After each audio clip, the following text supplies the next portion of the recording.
Falcha, welcome back to part 4 of Jesus and the Essenes. We left Ruth asking confirmation for biblical stories, and the next story that Sudi talked about is the story of Ruth. So Naomi and her husband had 2 sons. They went to a place called Moab, and the sons married 2 sisters. And a sickness came and killed all 3 men. So Naomi's husband and her 2 sons all died. Ruth one of the daughters-in-law, decided to go with Naomi back to where her home was. And she insisted. So she went with her, and they were poor, and Ruth gleaned grain. It was allowed to go into the fields and take what was left. A rich cousin going by, Boaz, saw her, and he kind of liked her, and he sent food to the family. Eventually, he married her, and this was what created the house of David. So Sudi agreed with that. Chapter 15, Moses and Ezekiel. So this is all about how the regular Bible of today agrees or disagrees with what Sudi said. Moses, his mother was an Egyptian princess, and he had a Hebrew father. And that would have put him in a social disadvantage. The princess couldn't admit. So he was discovered and raised by the Pharaoh. And when Moses discovered that his father was a slave, a Hebrew slave, he realized that he himself then, by definition, was also a Hebrew slave. So he went into the wilderness, and partly he was sent away because this Hebrew blood, and he fell in love with Nefertiti, but Nefertiti was meant to be married by the Pharaoh, and the Pharaoh got very jealous and sent Moses off, and Moses was supposed to die. God spoke to Moses, and his soul opened his heart, and he heard God's voice, and he used energy. This is the part of the Bible story where they part the Red Sea. That didn't happen. That's not what happened. He used energy to walk across the water of the Red Sea, not part it, which Sudi kind of scoffed at and said, well, you couldn't make it part. That would go against the laws of nature, but he walked across it. So it seems to me that they created some kind of energy field that they were able to walk across. The ark, this is interesting. The ark was a channel to communication with God. It was part of an energy exchange. So basically the ark was some kind of mechanical device. It held all the secrets of the world and the universe. It's some kind of like a radio of some sort of telecommunication device. And it was part of something once that was much bigger, much greater in past times, but they were allowed in their wanderings, according to the Kalu, they were allowed to keep some of their secrets. And they were given to Levi, the sons of Aaron, to keep the secrets of the ark. They were captured by kings and were wanting to bend these secrets to their will, and that can't happen, and as a result, their kingdoms fell. The ark was hidden many times, refound, hidden again, but the energy of it was too great for man. And I should really do a book. There's a book about the ark. I might think about doing it, not immediately, but soon, about people who care for the ark who die of radiation poisoning. It's really interesting. So the ark cannot be destroyed except by the will of God, and the energy levels around it are so high that it kills, and it's was hidden in the inner sanctuary of the Temple of Solomon, but it almost destroyed the temple. The energy emanating from the ark was so great.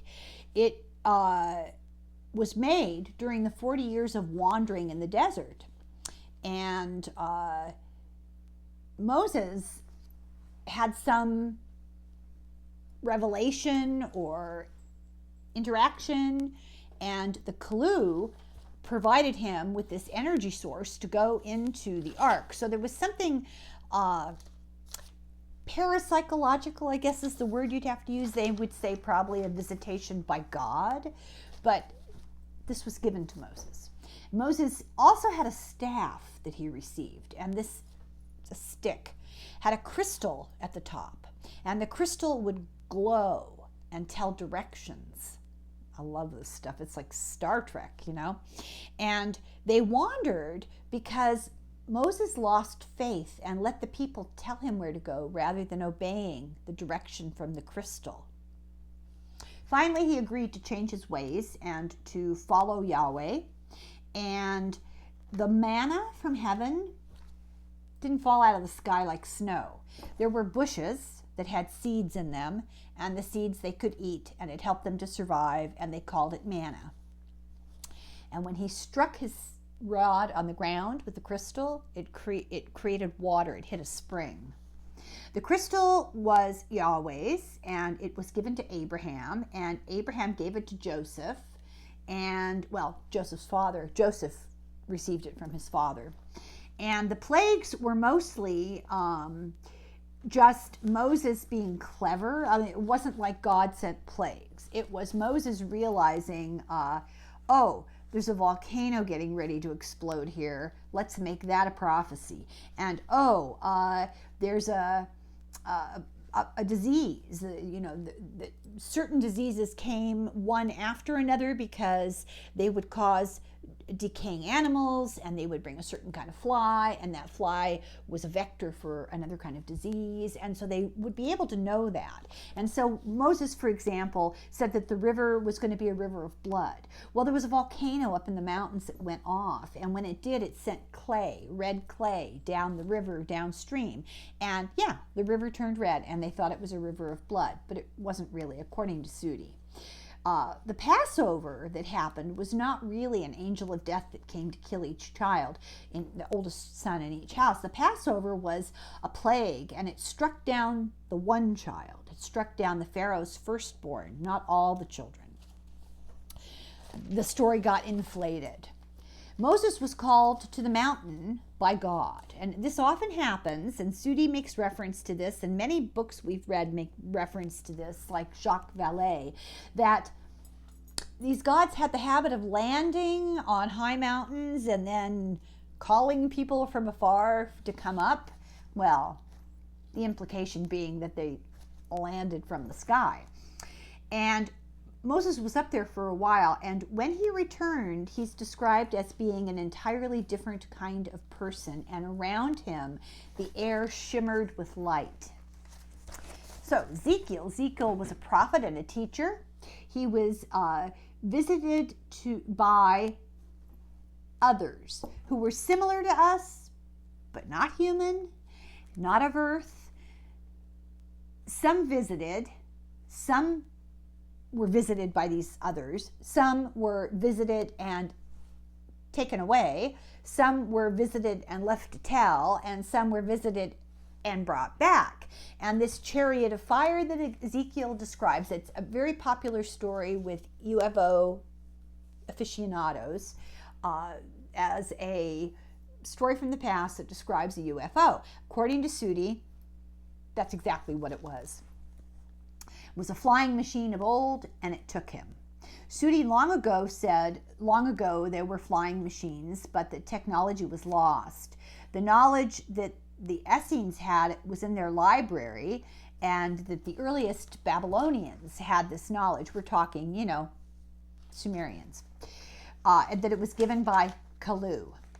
And they used to travel, but they also used them for war, which was their most important use, these flying machines. There was a cataclysm, and the world was destroyed. The forces of nature rebelled. Doesn't that sound familiar? Some people survived by being sent off the earth. Remember what Dr. Bruce Solheim told us, that some people are being nurtured by aliens to prepare for escape until things settle down on the earth. In which case, I'm a little annoyed I haven't had a visitation.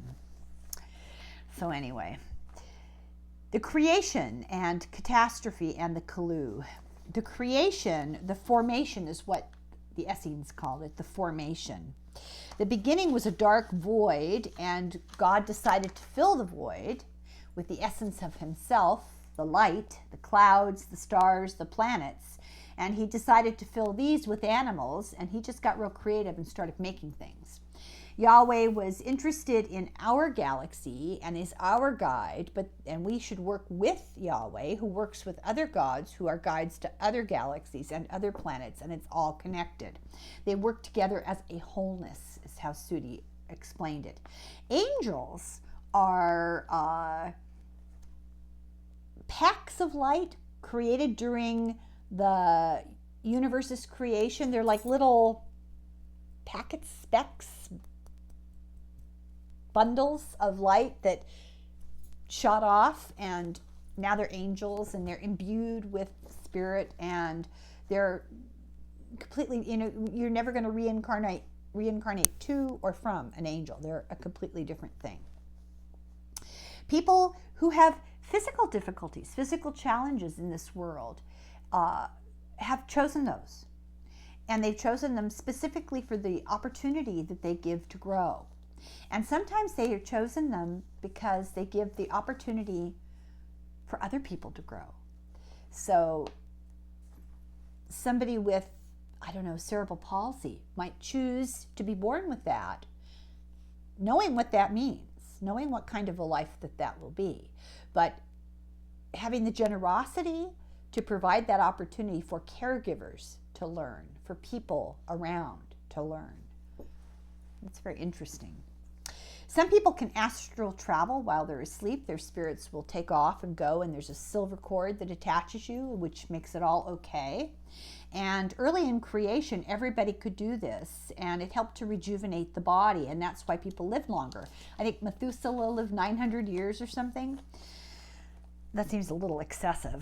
The moon used to be alive. It used to have an atmosphere and be full of life, but no more.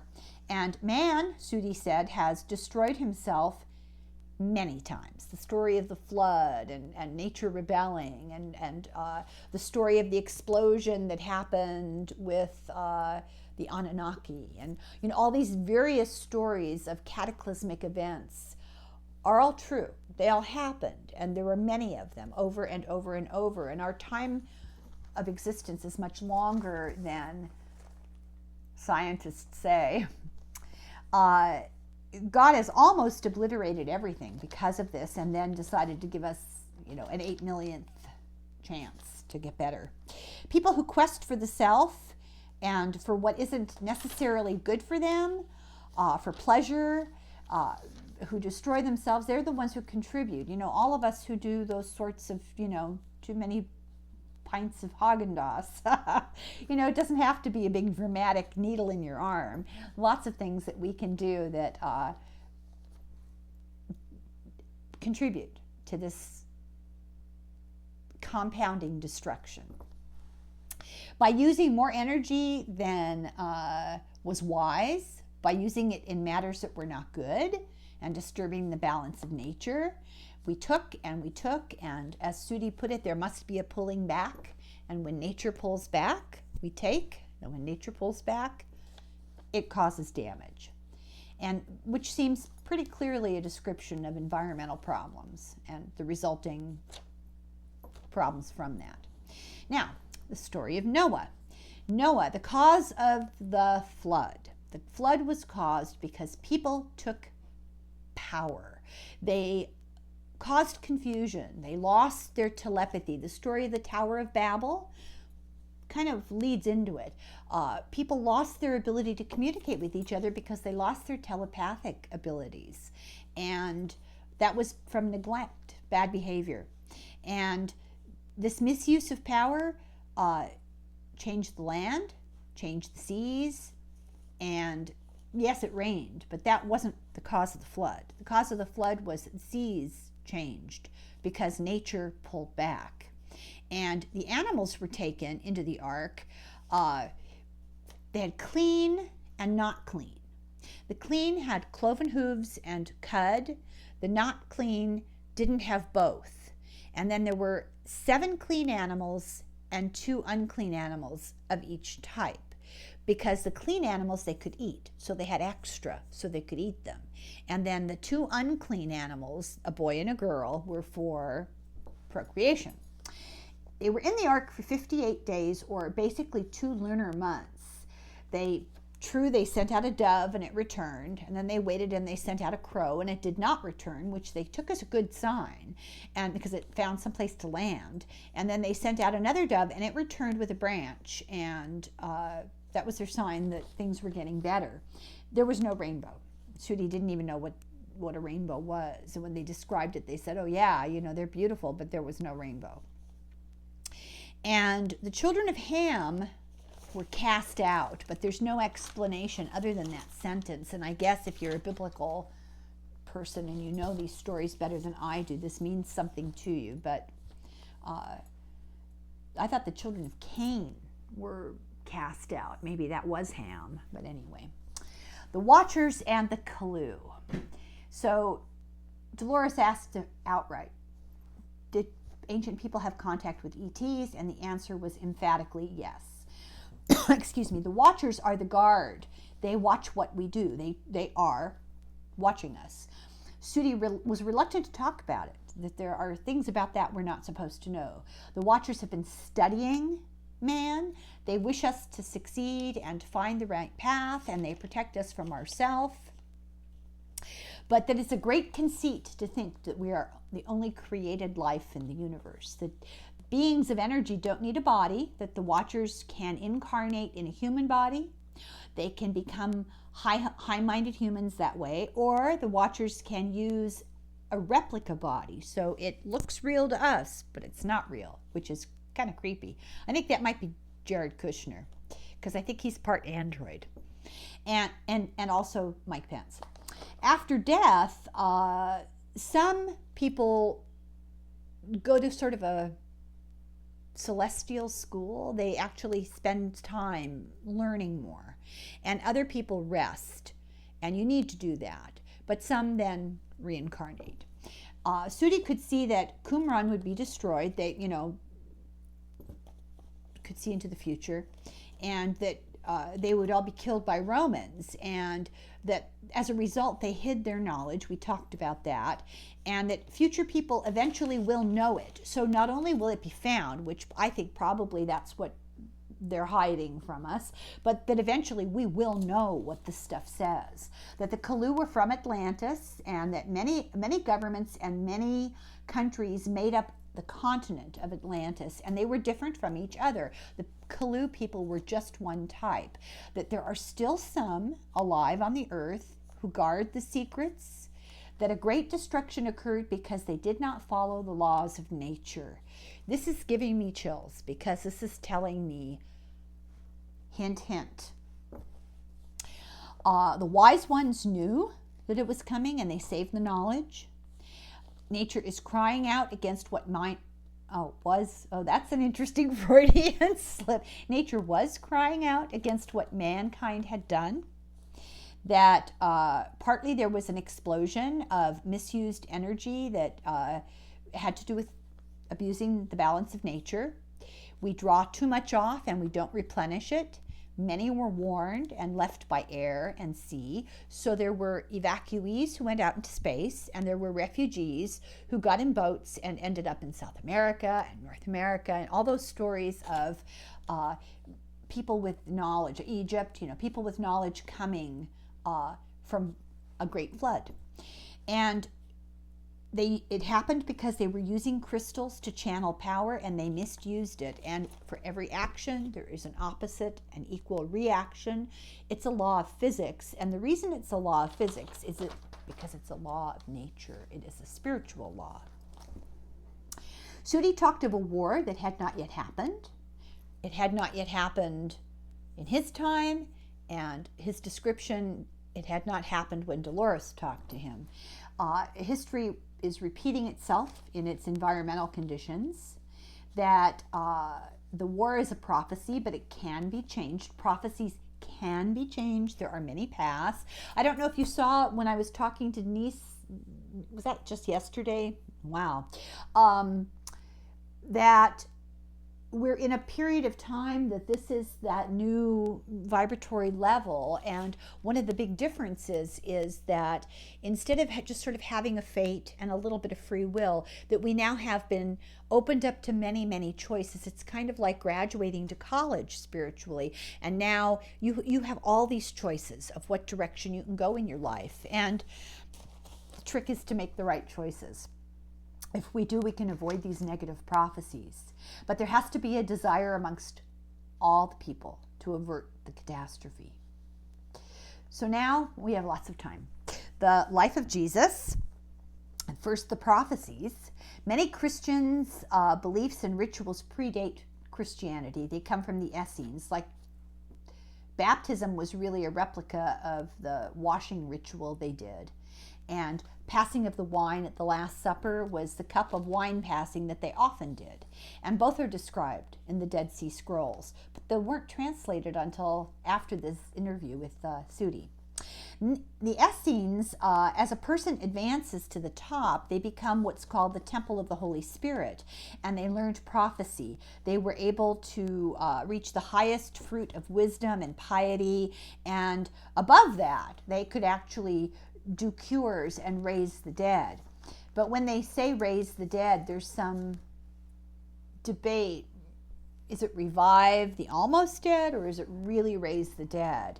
And if it's raise the dead, are they tapping into energy that lingers? I mean, there's a lot of interesting questions that arise from this.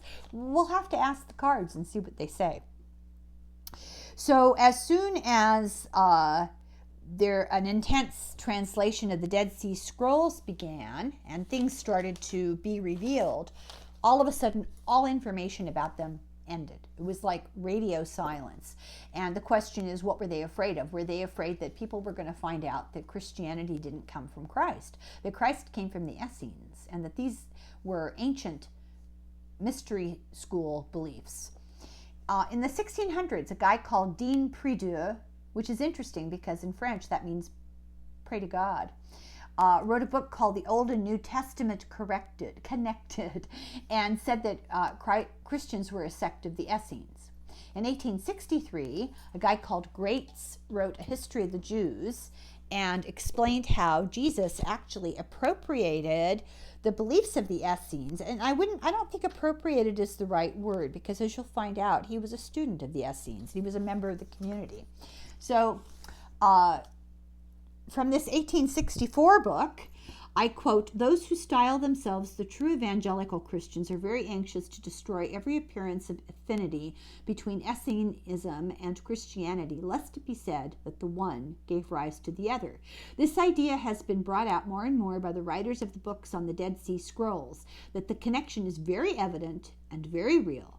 One author stated that most of the theologians know this, and only the layman is ignorant." And I think they're reluctant to have all this come out in public, so now we know. So, December 5th, 1958, and the National Geographic did a big article. Quote, "Certain striking parallels exist between the beliefs and practices of the Essenes and those of the early Christians. Scholars of all faiths recognize the parallels. They are fact." Some prophecies that Sudi knew, the Essenes knew that the Messiah was coming from the house of David into Bethlehem, that Nazareth was not a good place. It was full of cutthroats and no accounts, and he will be spurned because he comes from Nazareth, because they were looked down on. It was like the wrong side of the tracks. Elias will be reborn to save the way. We're thinking that, Dolores is thinking that this is a reference to John the Baptist. Jesus is the rebirth. This is so interesting. He is the reincarnation of Adam and of Moses. That it's the same spirit. The first Essenes were men of Ur. They brought prophecies and the symbol of the cross, but when they describe the cross, what they're really describing is the Egyptian Ankh, and with the loop, and then the crossbar, and that stands for salvation. And the salvation is not the Christian notion of, well, we'll get to it. she asked Sudi to tell of an important day, and he said he was watching the stars, and the reason why was it was the day that was the beginning of everything, that the prophecy is being fulfilled, the coming together of the four tonight. And the prophecy was that four stars from four corners of the heavens will meet at one time at the time of the Messiah's birth and form a big light. The stars slowly merged. It became brighter than day. They saw this happen, and Sudi describes it as it's happening, that the four stars came and joined together and made a light brighter than day. She said, well, are you going to go follow those stars and see? And he said, no, he's coming to us. We don't need to go to him. He's coming to us. And the Essenes will awaken what he has inside. And he said it was the 27th year of Herod that the four lights joined and sent down a beam, a very directed, concentrated beam. And in this light, he be born. But now the question is, born B-O-R-N or born B-O-R-N-E? So we still don't have our full curiosity met. Was this really suggesting UFOs converging and a transport coming down? It's really what she's suggesting. And astronomers have just not been able to give adequate explanation as far as predictable astronomical events. This light was like a full moon, but the beam was focused on one point. That John the Baptist is the reincarnation of Elias the messenger, and that his job was to come and to prepare people for the fact that Jesus had something to say. Jesus was a quieter, less assuming person, and John was his cousin, and he was hot-tempered and redheaded and just a very much more outgoing person. And so his job was to soften up the public and get them used to the fact that this guy has something to say and it goes against what you've known before, and you should listen to him. He was persuasive. So the Magi thought that a king was going to be born, and they thought it was a king. And Magi were magicians, soothsayers, and they all had seen. So there were four Magi from four different places, and they all four, independently of each other, saw that there was going to be this event, and they knew it was a king, but they thought it was a king, a human king. I mean, like a king of a government, a king of a country, and that he would be born in a fancy palace. And so they met up, but there were only three of them. One of them never made it. Nobody knows why. Nobody knows what happened. Sudi doesn't know. The Essenes didn't know. Nobody knew why. It's a big mystery. And if I remember, we'll ask the cards. I think that sounds like such a good question. Let me get a piece of paper here and write that down. What happened to number 4? Very good question. So they met at Herod's palace and said to Herod, where's the new king? Well, Herod was a bit insecure. When he heard that, he really freaked out. And he was the king of the Jews. There was no other new king of the Jews. So they told the story. He questioned them, pretended to be nice. And so, of course, he passed this terrible order to kill all male children between the ages of birth and 2 years old. The Magi were from different parts of Babylon. They were people of Ur. And each had followed his light. The number 4 was lost. This light stayed in the sky for a month after Jesus was born. And he wasn't born in what we think of as a stable. He was born in a cave. But they used caves as stables. So that's how that got messed up. Jesus had eyes that changed color. They were never the same color. But he had red hair.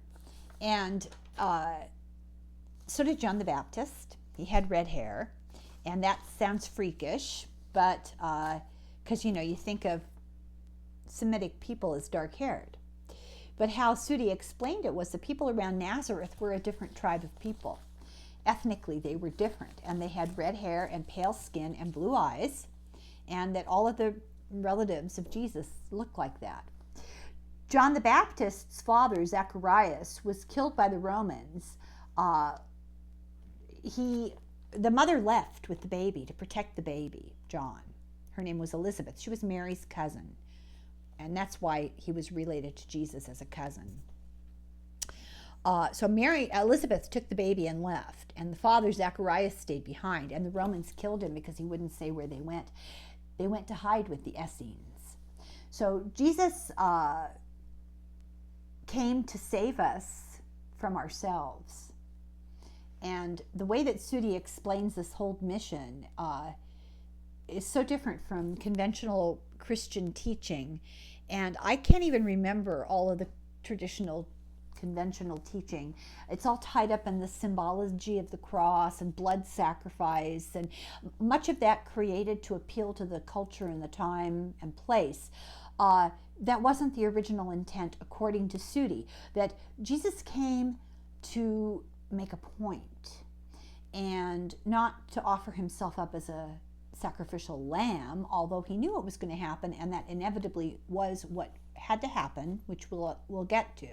But his real purpose was to save us from ourselves, because people had lost the way in the process of trying to perfect our souls. He called himself the way. He called himself the Son of Man, and he did not want to be deified. I am not the Son of God. That was all nonsense to him. And there's no hell other than that which you create for yourself. You are your own judge, and your path is determined entirely by your behavior, and it's all a process of learning to perfect your soul. And that should be our focus. And it's done through love of others and service to others. And that, period, that's what Jesus was about. So Jesus and John became students at Qumran as young men, as kids. They were young, 7-ish when they first started. And so Sudi is now a teacher there. It teaches law, and ended up teaching John and Jesus law, which was the commandments and dietary laws and everyday existence and just the usual things you would expect. The Jewish laws of the slaves after 7 years, if you were a slave under Jewish law, you would be freed. So Hebrew could be a free man. What I'm trying to say is that slavery was not a lifetime situation under Jewish law.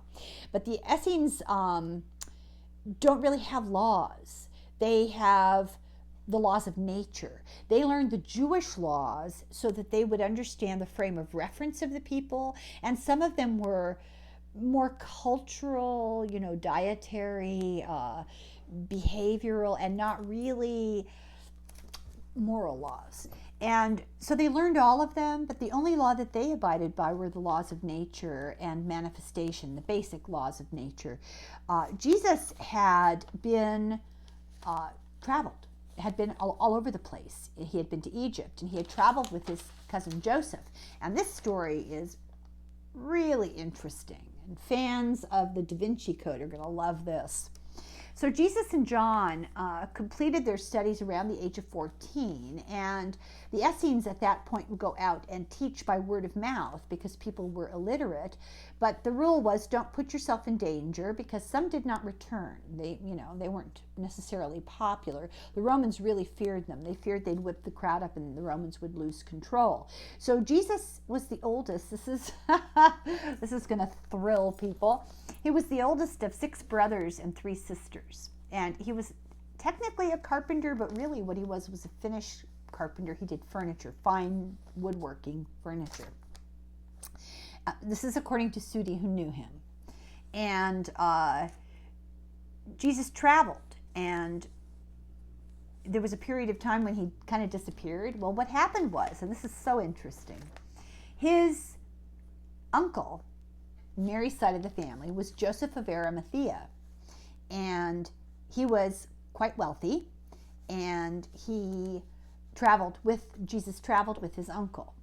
So one of the things that Jesus really learned was, and taught other people, was to think for yourself. So he liked to use parables because parables were easy for people who couldn't read, and stories are easy for people to remember. So one parable, these are not in the Bible because they don't want you to know about reincarnation.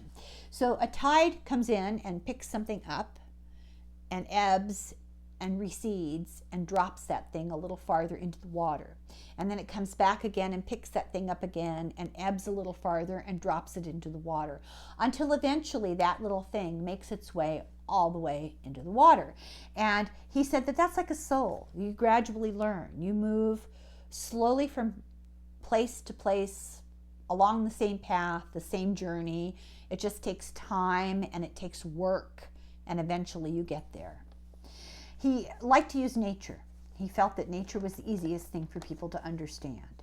So he used an onion to show the different planes of existence, that all the layers of an onion, that horizons expand like the layers growing, and as you leave the center and you travel outward, your horizons expand. So you start out at the center with this narrow view, and as you learn and grow, you expand and you expand until finally you're on the outside. The only law you have to abide by is love. That's it. That's it. Do no harm. Do no harm in physical harm or in thought. And the whole story of his ministry is about, I have trouble with that word because I have trouble with proselytizing. But that's not part of the book, so sorry, I had to editorialize there. But he traveled with his uncle, and this was after he had finished his studies, and it was intermittently during the period of time that he sort of disappeared, and nobody knows exactly what happened to him, for close to 30, well, from the time he was a teenager till he was almost 30, he sort of was out of touch.